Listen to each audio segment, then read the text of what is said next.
Seorang bayi telah lahir pada 19 Mei 1925 di Provinsi Kampung Tom, Kamboja. Adalah anak ke-8 dari 9 bersaudara. Orang tuanya relatif makmur dengan mempunyai 50 hektar sawah.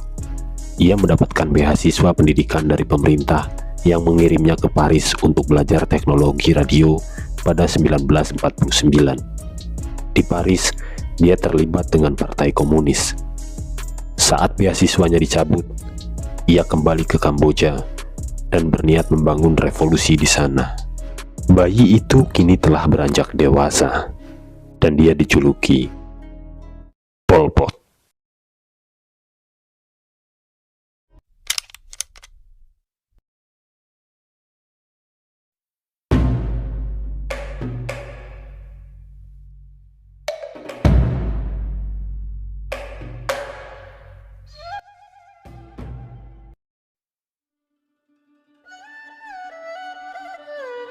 Pada awal 1976, pihak Khmer Merah menahan Sihanouk dalam tahanan rumah. Pemerintah yang ada pada saat itu segera diganti dan Pangeran Sihanouk dilepas dari jabatannya sebagai kepala negara. Kamboja menjadi sebuah republik komunis dengan nama Kamboja Demokratis, dan Khieu Samphan menjadi presiden pertama. Pada 13 Mei 1976, Pol Pot dilantik sebagai Perdana Menteri Kamboja dan mulai menerapkan reformasi sosialis terhadap negara tersebut. Pengeboman yang dilakukan pihak AS telah mengakibatkan wilayah pedesaan ditinggalkan dan kota-kota menjadi penuh sesak. Populasi Phnom Penh bertambah sekitar 1 juta jiwa dibandingkan dengan sebelum 1976. Saat Khmer Merah memperoleh kekuasaan, mereka memindahkan rakyat dari perkotaan ke pedesaan, di mana mereka dipaksa hidup di sawah-sawah yang dimiliki bersama. Rezim Pol Pot sangat kritis terhadap oposisi maupun kritikus politik. Ribuan politikus dan pejabat dibunuh, dan Phnom Penh pun ikut berubah menjadi kota hantu yang penduduknya banyak yang mati karena kelaparan, penyakit atau eksekusi. Ranjau-ranjau darat yang oleh Pol Pot disebut sebagai tentara yang sempurna disebarkan secara luas ke seluruh wilayah pedesaan. Pada akhir 1978, Vietnam menginvasi Kamboja. Pasukan Kamboja dikalahkan dengan mudah dan Pol Pot lari ke perbatasan Thailand. Pada Januari 1979, Vietnam membentuk pemerintah boneka di bawah Heng Samrin, yang terdiri dari anggota Khmer Merah yang sebelumnya melarikan diri ke Vietnam untuk menghindari pembasmian yang terjadi sebelumnya pada 1954. Banyak anggota Khmer Merah di Kamboja sebelah timur yang membelot ke pihak Vietnam karena takut dituduh berkolaborasi. Pol Pot berhasil mempertahankan jumlah pengikut yang cukup untuk tetap bertempur di wilayah-wilayah yang kecil di sebelah barat Kamboja. Pada saat itu, Tiongkok yang mendukung Pol Pot menyerang Vietnam dan menyebabkan perang Tiongkok-Vietnam yang tidak berlangsung lama. Pol Pot, musuh Uni Soviet, juga memperoleh dukungan dari Thailand dan AS. AS dan Tiongkok memveto perwakilan Kamboja di sidang umum PBB yang berasal dari pemerintahan Heng Samrin. AS secara langsung dan tidak langsung mendukung Pol Pot dengan mengirim bantuan dana untuk Khmer Merah. Jumlah korban jiwa dari perang saudara, konsolidasi kekuasaan Pol Pot, dan invasi Vietnam masih dipertentangkan.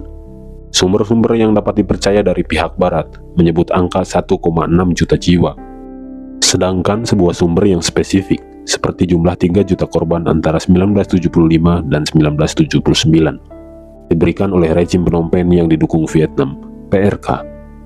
Bapak Pol Pot memberikan perkiraan sebesar 2,3 juta, meski jumlah ini termasuk ratusan ribu korban sebelum pengambil alihan kekuasaan yang dilakukan Partai Komunis.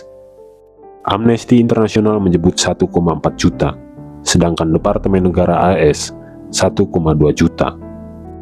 Khieu Samphan dan Pol Pot sendiri masing-masing menyebut 1 juta dan 800 ribu. Pol Pot mundur dari jabatannya pada 1985, namun bertahan sebagai pemimpin de facto Partai Komunis Kamboja dan kekuatan yang dominan di dalamnya. Pada 1989, Vietnam mundur dari Kamboja. Pol Pot menolak proses perdamaian dan tetap berperang melawan pemerintahan. Koalisi yang baru, Khmer Merah bertahan melawan pasukan pemerintah hingga 1996, saat banyak pasukannya yang telah kehilangan moral mulai meninggalkannya. Beberapa pejabat penting Khmer Merah juga berpindah dan membelot. Pol Pot memerintahkan eksekusi terhadap rekan dekatnya Son Sen dan 11 anggota keluarganya pada 10 Juni 1997 karena mencoba mengadakan perundingan dengan pemerintah. Kabar tentang ini tidak diketahui di luar Kamboja selama 3 hari. Pol Pot melarikan diri namun berhasil ditangkap Panglima Militer Khmer Merah yaitu Tha Mok dan dijadikan tahanan rumah seumur hidup pada April 1998. Tha Mok lari ke daerah hutan sambil membawa Pol Pot setelah serangan pemerintah yang baru. Beberapa hari kemudian, pada 15 April 1998, Pol Pot meninggal, kabarnya akibat serangan jantung. Jasadnya kemudian dibakar di wilayah pedesaan, disaksikan oleh beberapa mantan anggota Khmer Merah. Itulah tadi cerita singkat mengenai seorang pria bernama asli Salot Sar, atau yang lebih dikenal dengan nama Pol Pot. Seorang pria yang dituntut bertanggung jawab penuh atas hilangnya nyawa 21% penduduk Kamboja. Entah itu karena pembasmian, kerja paksa, maupun kelaparan selama masa kekuasaannya. Kediktatoran dan kekejaman Pol Pot membuatnya masuk dalam jajaran 15 diktator kelas dunia dan 10 orang terkejam sepanjang masa.